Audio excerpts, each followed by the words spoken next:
All right, let's take a look at your issue. What we want to do is we want to create a straight leader that you can put text on. You want it to go across horizontally. I think we can do that by substituting a balloon instead of using the leader line.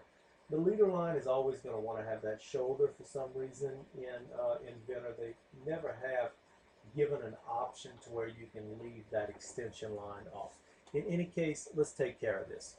As you can see, I have a standard balloon right there, but that's not what we want at all.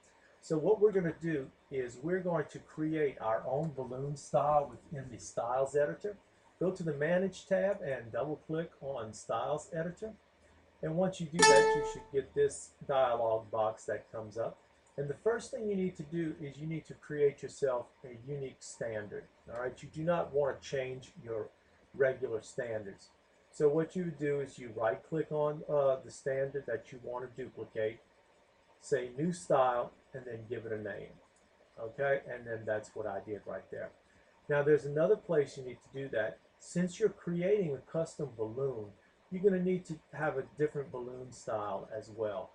So what you need to do is do the same thing, right click on here, go to new style, and then give it a name. Exactly like I did right here. But let's take a look what I changed whenever I did this test text balloon.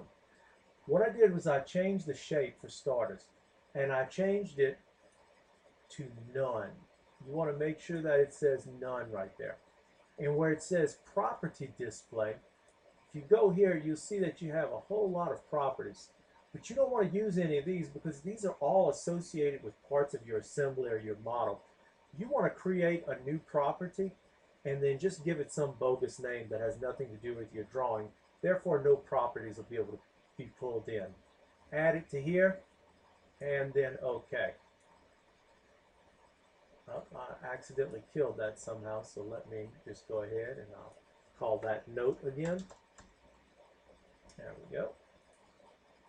And you'll see it's in here. All right, so now note is what's in the property display. So this should all be good. Make sure you save everything before you exit. The last thing you need to do is in your object defaults, you do need to create a specific object defaults, just like we did for the other two.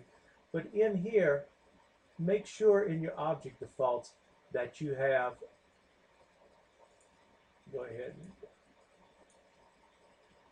whenever you get to the balloon, make sure the one that you created is noted in your object defaults. Okay, so I'm just going to double check here, make sure our note is still showing, and we're still in the standard that we want. We're making sure that that's the active one, and we'll say done. Okay, so at this point, we'll go on to our Annotate tab, and we'll choose a balloon. Pick our object here, and get this going up. And then say continue, and then let's cancel it. Okay, so as you see, you have no balloon. You do have an arrow here. You want to right click on here and you want to say edit the balloon.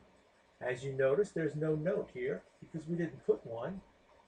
And now we're going to go to this override button and we're going to type in whatever text that you want to put here.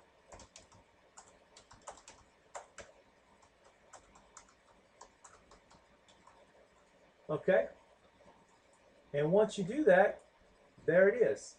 Now, in the event that this is not where you want it, remember balloons are movable, so you can go around here and you can actually move that to wherever you need it to be. So there you go. It's maneuverable wherever you want, so I know everybody thinks that the balloons are always associated with a part, but you can put that arrow wherever you need it to be. Look, I hope this helped you out, and if there's anything else that you need, please give us a call back, 877-731-7171, extension 1. Have a great day.